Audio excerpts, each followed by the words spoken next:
Do canal do Nicola te explico o que há de real nas especulações envolvendo Rony no Corinthians e Gustavo Scarpa no São Paulo. Eliminações do Cruz Maltino e do Bahia aumentam a lista de decepções brasileiras na Sul-Americana. E as últimas do mercado, bastidores, finanças e muito mais. Fala aí pessoal, sou Jorge Nicola, bem-vindos a mais um vídeo do canal, sempre bom ter vocês por aqui, sem perder tempo. Pedir para deixar like, se inscrever no canal e ativar as notificações que... Hora de falar sobre o fiasco dos clubes brasileiros na Sul-Americana de 2025. A gente pode ter uma fase de oitavas de final com apenas um representante. O único time garantido é o Fluminense. Nessa terça-feira, Vasco e Bahia foram eliminados. O Vasco, que havia tomado 4-0 do Independente Del Valle fora, ficou no 1-1 dentro de casa. Já o Bahia, que havia empatado com a América de Cali em 0-0 em casa, perdeu para o clube colombiano como visitante por 2-0. Vasco e Bahia se juntam aos já eliminados Vitória, Corinthians e Cruzeiro, que caíram na fase de grupos da Sul-Americana. Nessa quarta-feira o Grêmio tenta remontar uma derrota por 2-0 contra o Alianza Lima no Peru, o jogo da volta na casa gremista. Na quinta-feira a gente deve ter o segundo representante brasileiro nas oitavas. Imagino que o Atlético Mineiro vá eliminar o Atlético Bucaramanga, até porque na Colômbia já venceu por 1-0. Então o normal é que a gente tenha Fluminense e Atlético Mineiro na fase de oitavas de final. Fui fazer um levantamento para entender quantos brasileiros participaram dessa fase em anos anteriores. Foram 5 brasileiros em 2024 e em 2022, 7 brasileiros em 2023, 4 brasileiros em 2021, ano que tivemos uma final apenas com times brasileiros, e o pior número nessa história mais recente foi de 2020, quando apenas Bahia e Vasco eram representantes nacionais na fase de oitavas de final. Te falar sobre Rony, quero te explicar todo o caos da terça-feira com a entrada dele na justiça contra o Atlético Mineiro e a possibilidade, será que existiu, de ele se tornar reforço do Corinthians. Vamos começar seguindo a ordem cronológica das coisas. Rony andava muito incomodado com a inadimplência do Atlético Mineiro e consultou seu advogado, e ao constatarem que havia 3 meses de inadimplência em relação ao fundo de garantia, o Rony notificou o Atlético com uma ação na justiça pedindo a quebra do contrato. Um oficial de justiça levou a situação para o Atlético e foi a partir daí que o Galo começou a correr atrás do prejuízo. Até porque se o Rony vencesse essa disputa, o Atlético seria condenado ao pagamento de 55 milhões de reais, equivalentes ao que deve e a tudo que o Rony receberia até dezembro de 2027, quando se encerra o contrato. Houve uma ligação do Cuca, depois Paulo Brax e Vitor entraram em contato e por último Rubens Meninho, principal acionista do Galo, conversou com Hércules, que é pai e também o representante do Rony. Todos prometendo que nessa quarta-feira todas as pendências entre Atlético, Rony e seu representante serão quitadas. Rony reclama dos 3 meses de fundo de garantia, de prêmios de conquistados dentro de campo, da luva, o prêmio pela assinatura do contrato, de direitos de imagem e também salários. Essas questões serão resolvidas além da comissão para o pai e empresário dele. O Atlético também prometeu quitar todas as pendências com outros atletas.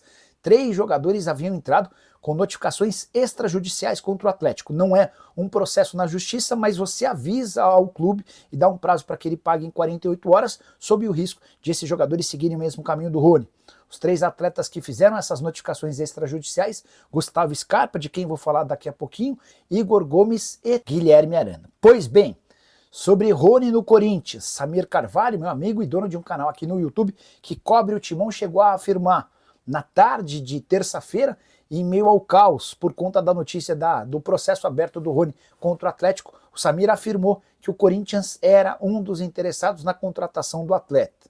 Foi conversar com uma pessoa próxima ao Rony e posso assegurar que o Timão não fez contato, embora outros 10 clubes do Brasil e do exterior tiveram conversas com o pai representante do Rony na tentativa de entender as condições do negócio. O que eu ouvi é que não faria sentido o Rony deixar o Atlético alegando salários atrasados para se mudar para o Corinthians, que tem tantos problemas quanto o Galo no que diz respeito a pagamentos. Rony decidiu retirar a ação, não está mais cobrando esses 55 milhões de reais do Galo e vai continuar no clube. Já que falei sobre o Corinthians, deixa eu trazer uma informação importante.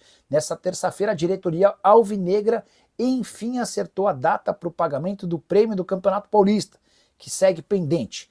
Serão feitos pagamentos em 3 parcelas, a primeira delas a partir de 25 de julho.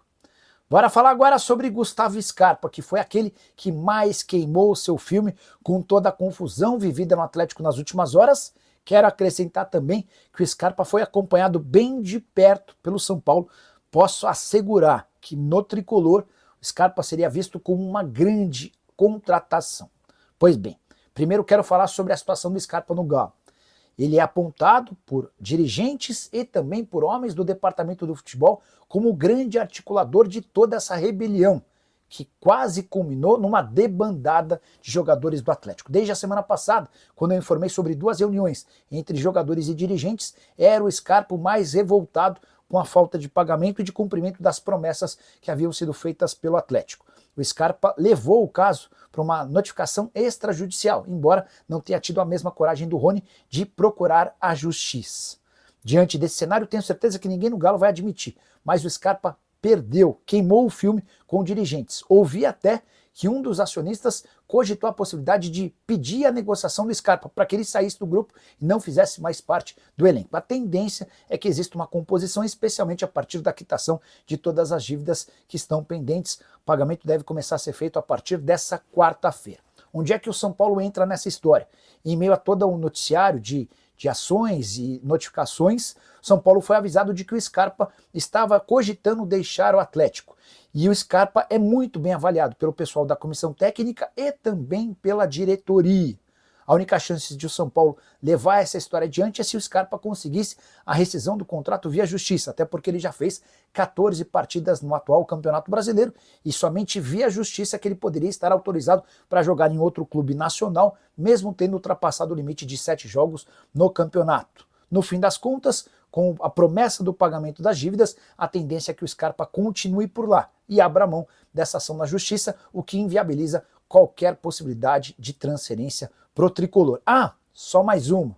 Gustavo Scarpa e Lianco, ao que parece, andaram se desentendendo nas redes sociais. O Lianco chegou a fazer uma postagem falando o seguinte: família? Interrogação, jamais. Uma vez Galo, 3 pontinhos. O Scarpa, a partir dessa postagem, escreveu o seguinte: incrível como tem os aparecidos nesse meio. Aqui a gente é de verdade, ídolo. Sem fazer média, sem puxar saco de ninguém e sem pagar simpatia. O Scarpa deixou essa postagem por 2 minutos e depois a retirou, já sabendo que ela seria alvo de muitos prints e ficaria eternizada. E você, como vê toda essa situação? Que pensa sobre tudo que eu contei? Não esquece de deixar like, de se inscrever no canal. Vamos pelo começo dessa situação. A 98, os colegas publicaram, de primeira mão sobre a notificação judicial que o Atlético recebeu através do staff jurídico do Rony, isso, claro, via Justiça do Trabalho, um pedido de rescisão contratual vindo por conta de atrasos salariais, e isso inclui também, os vencimentos do jogador como um todo, incluindo premiações, pagamentos de luvas e até mesmo a questão dos direitos de imagem que representam, boa parte dos salários dos jogadores de futebol.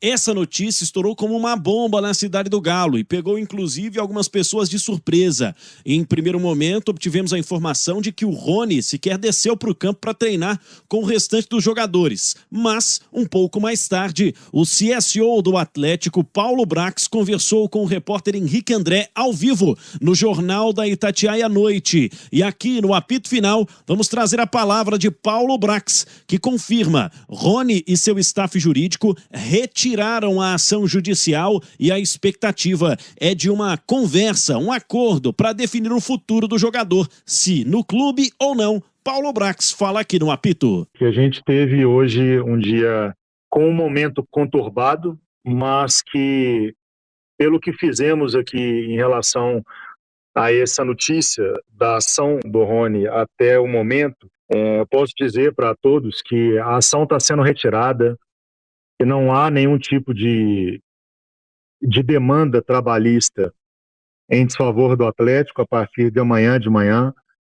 Foi feito aqui um acordo com o atleta, com o staff do atleta, as mesmas pessoas com as quais a gente conseguiu fazer a vinda e a contratação dele para cá.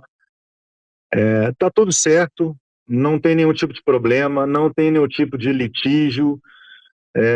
Todas as pessoas, atletas, funcionários, que se sentirem no direito de requerer algo na Justiça do Trabalho é um direito que ele é constitucional, e a gente entende que, pelo nosso lado, nós também temos o direito de entender e tentar compor. E foi isso que foi feito de uma maneira muito tranquila, de uma maneira muito direta e, principalmente, pelo interesse das duas partes.